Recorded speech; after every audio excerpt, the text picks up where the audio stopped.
তোমার অনুপস্থিতি আজ আকাশে ঝুলে থাকা অসমাপ্ত চাঁদের মতো। তার আলো পড়ে কেবল কাঁপতে থাকা পুকুরের জলে নিঃশব্দে। আমি সেই জল যেখানে তোমার প্রতিফলন আজও ভেসে বেড়ায়, অথচ বাতাসের হাত এসে প্রতিনিয়ত তা মুছে ফেলে যায়। নিঃসঙ্গতার শরীরে ঝুলে আছে তোমার ফেলে যাওয়া শব্দের মালা। প্রতিটি শব্দ যেন অদৃশ্য আগুনে পোড়া অক্ষরের মতন। আমি সেই দাহে রাতকে পুড়িয়ে বানাই এক একটা প্রার্থনার ছাই, যার ধোঁয়ায় উঠে আসে তোমার মুখ স্বপ্নের মতো ভাসমান। জানালার বাইরে আজও ঝরে পড়ে সাদা বৃষ্টির স্মৃতি, প্রতিটি ফোঁটা যেন তোমার কণ্ঠের মৃদু ভাঙা প্রতিধ্বনি।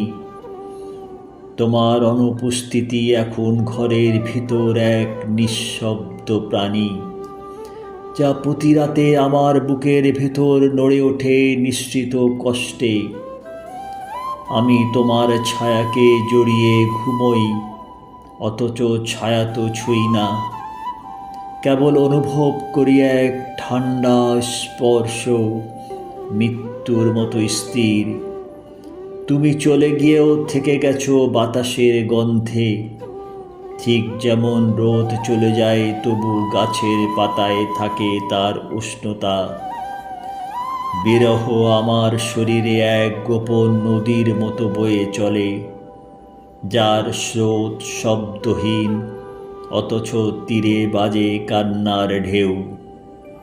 আমি সেই তীর যে জানে না কাকে ডাকে জল, তবু প্রতিবার শুনে ফেলে প্রিয় কণ্ঠের হারানো সুর।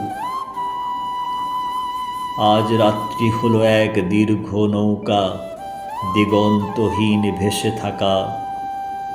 আমি মাঝি, আর তোমার স্মৃতি সেই অন্ধকার নক্ষত্রপুঞ্জ।